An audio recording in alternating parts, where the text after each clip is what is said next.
What's up, farming family? How y'all doing today? Today, we're going to be talking about the Diadem Warrior version 2. Me and my brother have been playing with it over the last week. I'm going to give you my thoughts on it. I have some pros and cons of it, and I'll tell you at the end of it if I think you should buy it for the price. But stay tuned. I hope y'all are doing good and drinking plenty of water. See, I said it at the beginning of the video this time. This paddle has a 3-layered core. It is also edgeless. It comes with a paddle armor, which is a piece that goes over the top of it to keep it from scratching and scraping. I felt like mine scratched and got pretty roughed up instantly after a few games of putting it on, so I would still probably put electric tape over it, to be honest. The weight's 8.25 ounces. The length is 16.4 inches. The width is 7.4 inches. It's 19 millimeters thick. The honeycomb, it's polypropylene on the outsides and an aramid in the middle.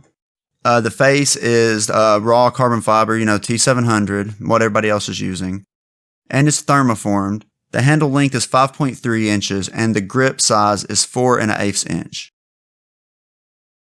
So for the power of this paddle, it definitely has some great plow through on drives, but it was not crazily poppy anywhere other than just when you were trying to really drive through the ball. When it came to the power of his paddle, as a 19 millimeter, you would think it would be, pretty soft, like it would be like the craziest, softest paddle ever. Even with it being thermoformed, you would still think it would be softer than, a lot of the other paddles out there. But whenever, you're doing your drives and stuff like that, you can put a lot of, plow through on the ball. The ball rockets off of it if you put, a full swing into it. My brother's been working on his full swing drives, like with all of his power. And when the ball hits off the paddle, it just launches. And I'm not as strong as he is. You can just sort of tell in the videos. He's a beefier dude than me. But I can still put enough power on the ball to where it's not going to be a problem. When I first got it, I was expecting it to be a lot more in the control category, but it's more balanced, to be honest. As for the control of this paddle, it feels really great up the kitchen. And it feels really good too, trying to hit your third or fifth shot drops. So overall, I would say the control is really good on this paddle. In terms of control, you heard me just say that it had more power than I thought. Well, the thing is, it doesn't have the power that the other thermoform paddles has. It has a little bit less, which means it's going to be slightly more controllable.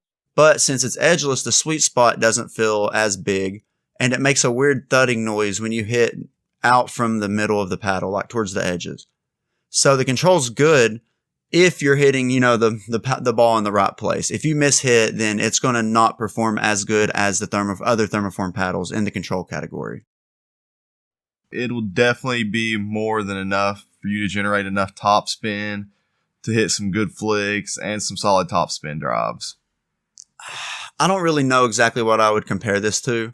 I don't think it's as good as the Pulsars by any means. I can tell when I'm using the Pulsars and the Bread and Butter Filth that those two have nasty spin on them. I would probably compare this to the Electrum Model E Elite, maybe, or a little bit less, to be honest. It's not going to be like the craziest spin numbered paddle, but it's going to do enough spin to where you're not going to be complaining about it, to be honest.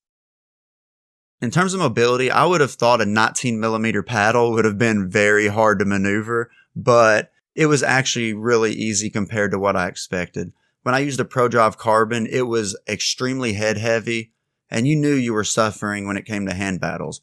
If you play against anybody with a ProDrive Carbon, just do hand battles with them. They are automatically going to be slower because it comes heavy out of the box. Then they're probably going to put lead tape on it, and it's going to be even heavier. But this paddle wasn't even a problem. To me, it felt sort of like the other thermoform foamed edge paddles for a 19 millimeter, which is crazy. In terms of durability, you all have seen my video of the unibody design. I had the Viva Pro, which is thermoformed, and the head and the handle are two pieces. And then I had the Bread and Butter Filth, which is full unibody. The full unibody never broke, and the ones with the head and the handle separate broke, but it took a lot of smashes across my knee. So I'm going to post that here and you can go check it out, but either way, either one of those builds, I don't see you having a problem with them snapping or anything like that. It's just literally the regular sandwich paddles. It's got the polypropylene showing on the edges you're going to have the problems with. For the price, okay, this is what drives me crazy, right? This is a really good paddle. This is the part that I'm a super con of. And you're gonna release it well above $200. But if they would have dropped this paddle at 180, 170, it would be selling like hotcakes.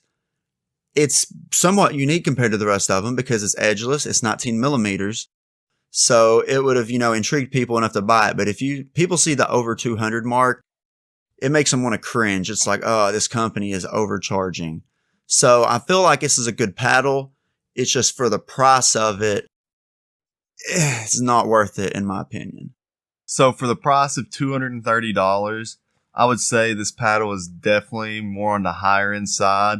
While I did personally really enjoy the paddle overall, it is still a pretty steep price to ask for a paddle when you can get cheaper paddles that'll give you the same or better performance.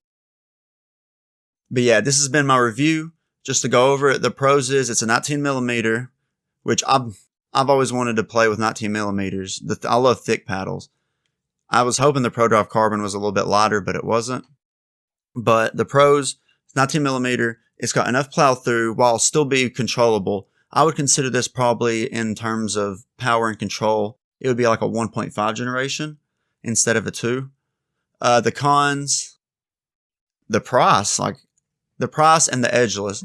See, if you're hitting it at that very far edge anyways, even with a edge guard or without an edge guard, it's not going to go where you want it to. So I feel like if they put an edge guard on this, I would have weighed it down more for the swing weight.